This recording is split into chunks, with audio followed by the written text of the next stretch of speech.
मी नाही.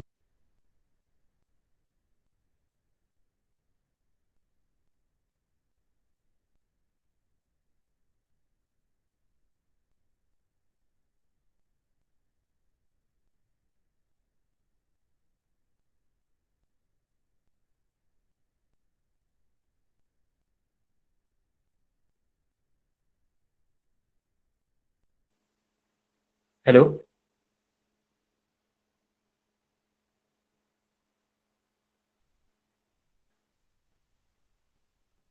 Okay, so in the batch processing, instead of executing each job serially, batch processing can be used to improve resource utilization.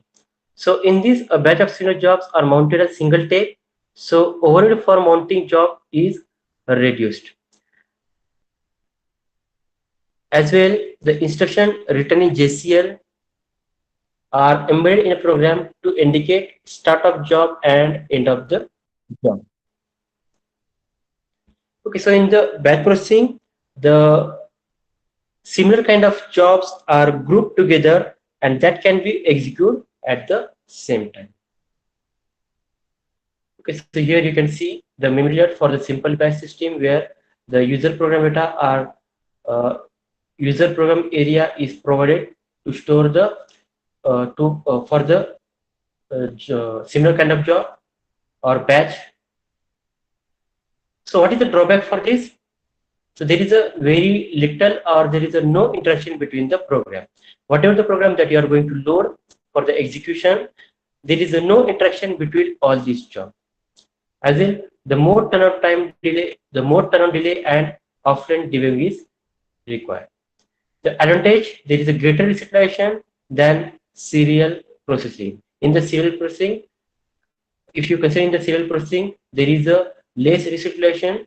So as compared to that, here the greater research utilization is provided. So the CPU can be shared in this way. Here you can see that the four application program are present on the tape. Okay, these four programs are loaded on this tape.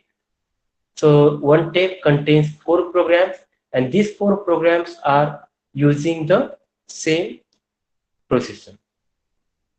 Okay, but what is the drawback of that of this type of OS or the simple batch OS is that if suppose one of the application program is executing and suppose IO event is generated, suppose some IO event is generated, then in that case, while the application is handling the IO event, the CPU become idle.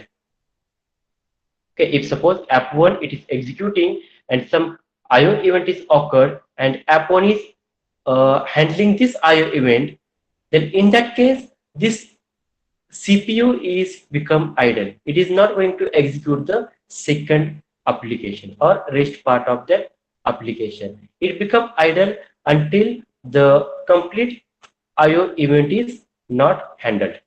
Once that IO event handled, then only the next job or the remaining execution is continued. Till that time, the CPU become idle.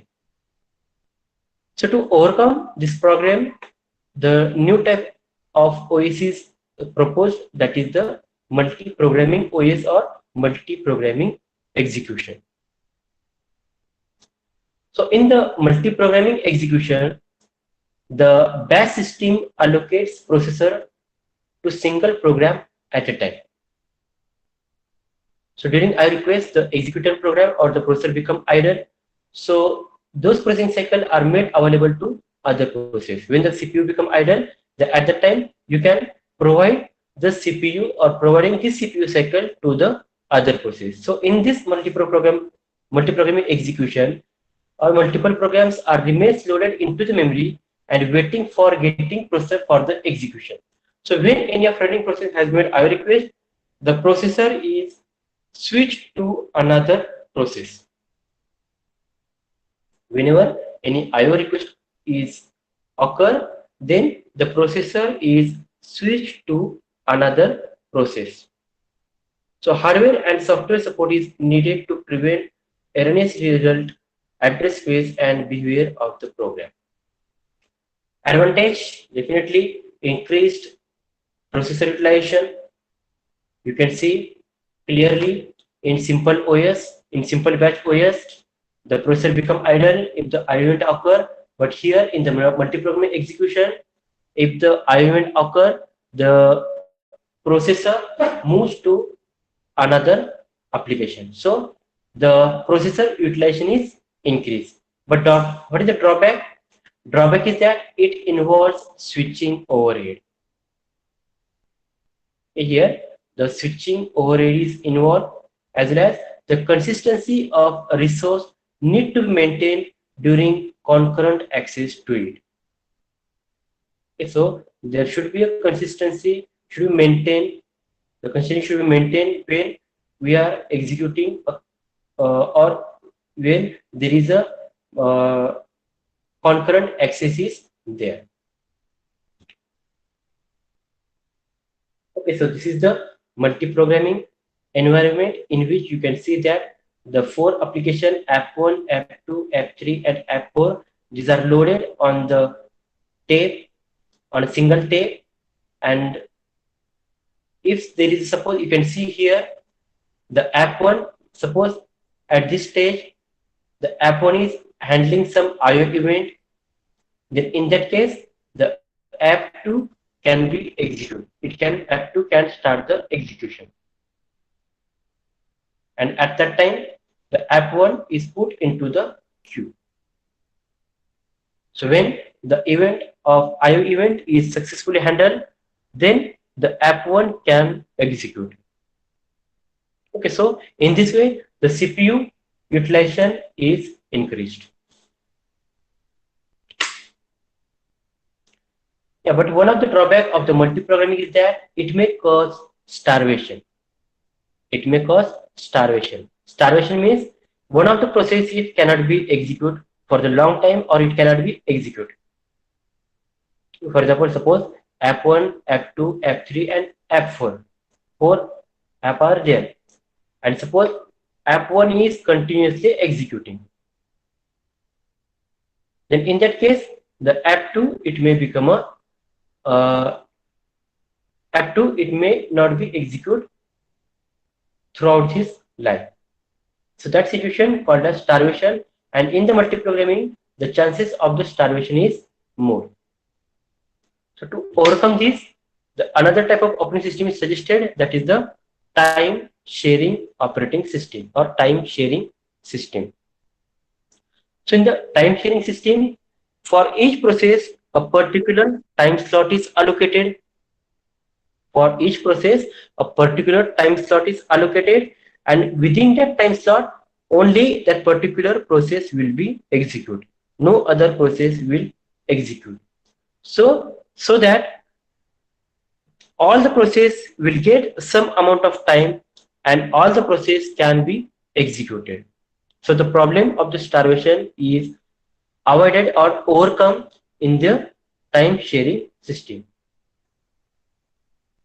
So this is it is a representative of multi-programmed, multi-user system in which it attempt to provide equitable.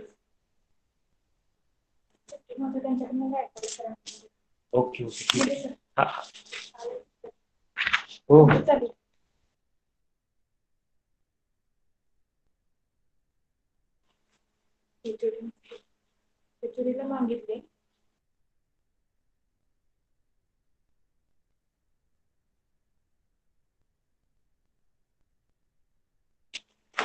Okay, so primary objective is to provide good response time so that each user feels that he is available with entire system.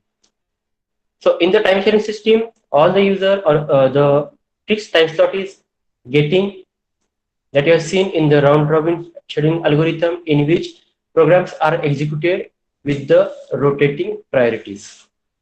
The program executed longer than slice period are interrupted by OS. When the time slot over, that program is stopped and next program is executed, and it is placed at the end of waiting queue.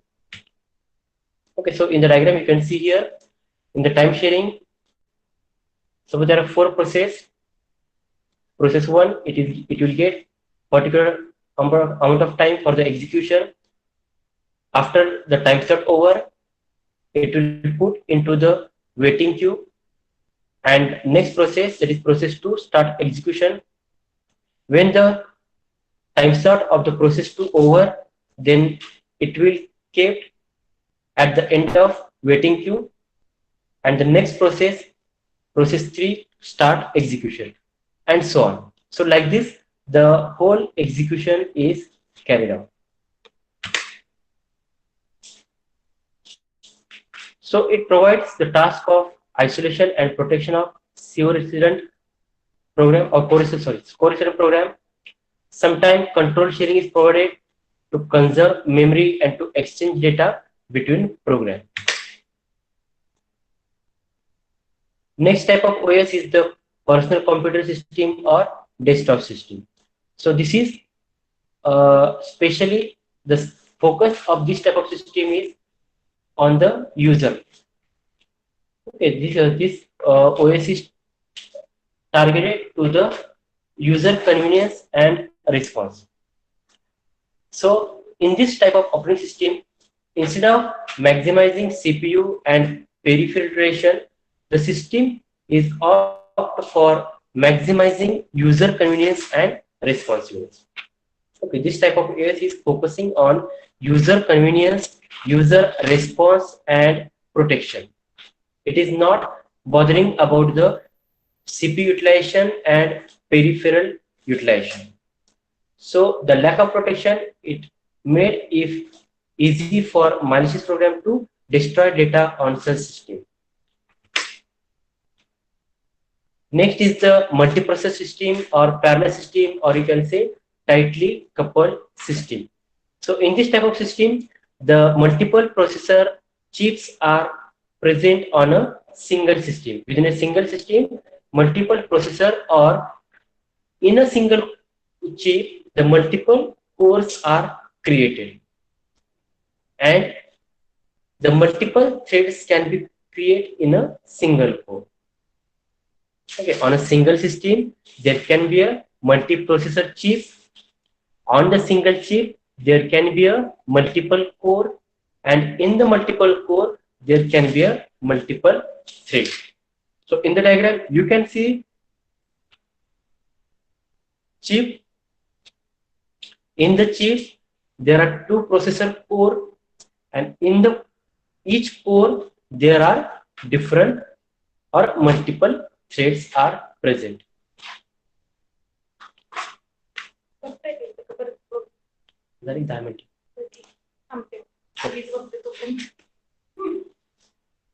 Okay, so in the multiprocessor, you can see here there are two processors in which on the first processor, app1, app2, app3, and app4 are executing. In the second processor, app5, app6, app7, and app8 are executing. So each processor can execute an app independent of the other. Each processor, it is executing an application which is independent of the other. App1 is not dependent on the app5, then it is executing independently. Okay, so here you can see the concept of multiprocessor and multi-threading are combined. The concept of multiprocessor and multi-threading is combined. But one thing is that whatever the task that is executing on the one processor, it is not transferred on the second core. Okay, here in this example, you can see that here app1 is executing on core 1 or on the first processor. Then in this case, the app1, if it is multi-threaded, or you can say better, you can take the example of second. App2 is executing on the first processor. Then here you can say there are two threads created, but these two threads are executing on app processor only. Similarly, app3, which is executing on first processor, three threads are creating for app 3, and all these three threads are executing only that respective processor. It is not going to exit on the another processor. So what is advantage? Advantage is increased throughput. Throughput is increasing, as well as it increase the reliability. If one of the processor fail, then task can be executed on the another processor. So reliability is increased. From the economic scale point of view, the multiprocessor system can save money as they share peripherals, storage, and power supply. There are two types of multiprocessing system. First is the symmetric multiprocessing system, and second is the asymmetric multiprocessing system. So in the symmetric multiprocessing, each processor runs an identical copy of OS, and these copies communicate with one another as required. Whereas in the asymmetric multiprocessing, each processor is designed for specific tasks, and for this all processor, one master processor is maintained which control the system and schedule, and it controls the system and schedule and allocate the work to the slave processor. One master processor will be there, and all other processor are slave processor which are following to the master, and all the instruction to this slave processor are providing by the master processor. Okay, for example, in the Sun's OS, this type of asymmetric multiprocessing is carried out. Okay, so in this, each processor is designed for a specific task, whereas in the symmetric multiprocessing, each processor is run an identical copy of operating system. Another type of OS, that is the real-time OS.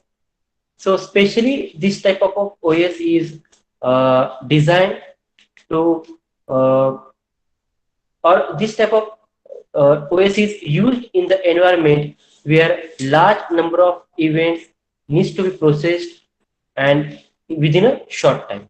A large number of events are need to process within a short time.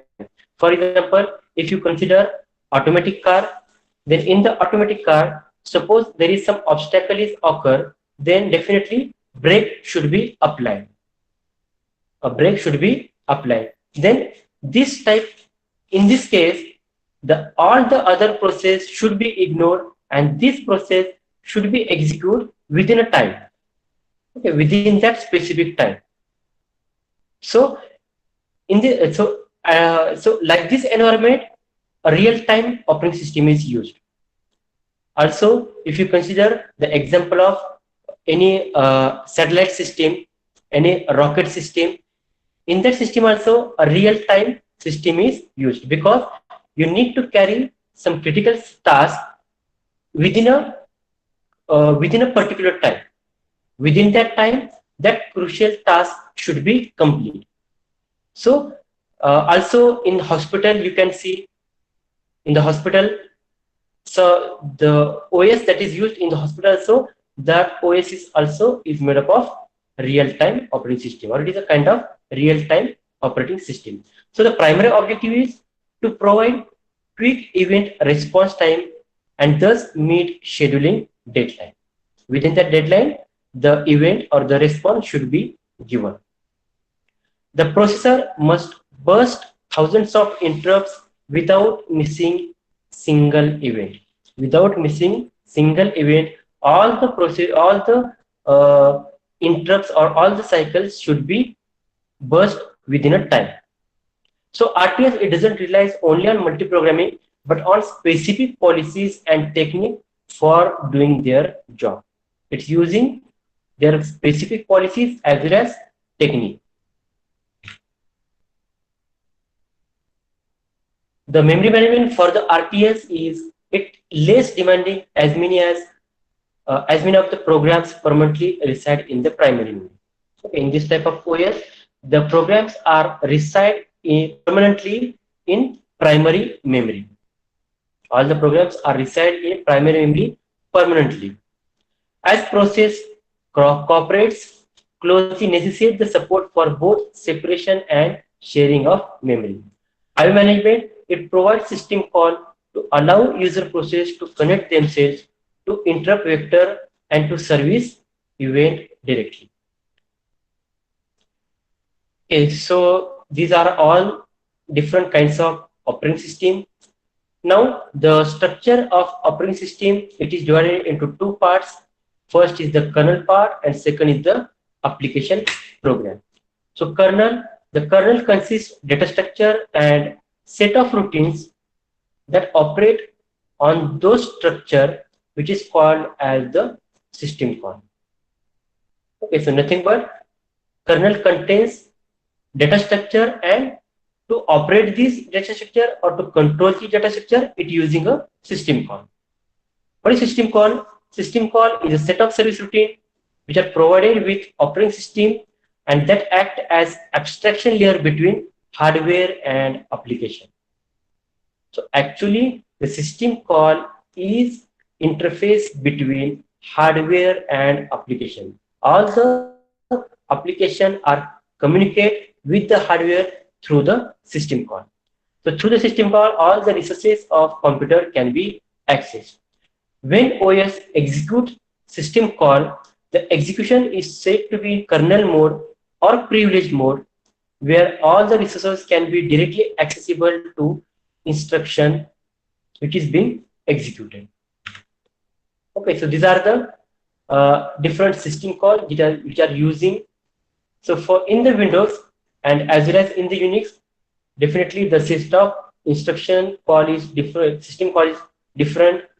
In the Windows create process, this system call is used to create a new process, whereas in the Unix fork is using. So like that, different list of system call is provided. Application program, these are the programs which are performing a dedicated task. They are the programs which are performing a dedicated task. For example, Excel sheet, your Microsoft Word, VLC, web browser. These are all the application programs which are intended to perform a specific task, a dedicated task.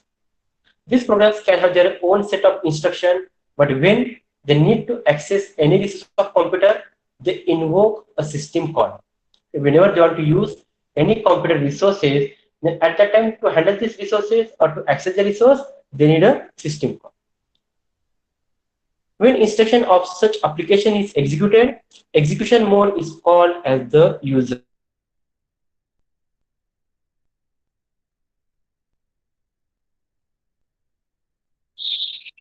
User to kernel mode change is done by the special instruction which is called as the try.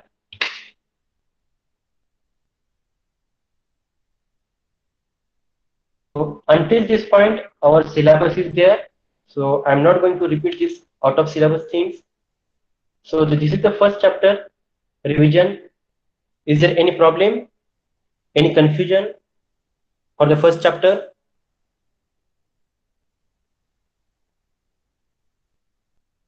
Any confusion from your side?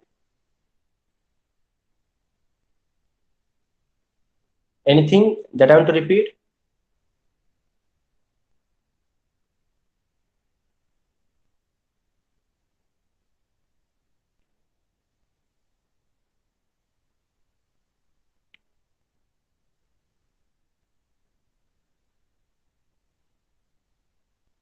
Okay, no issue. Then I will stop here. I collect attendance online. Okay, so there is no need to give attendance. You can leave the meeting. Thank you.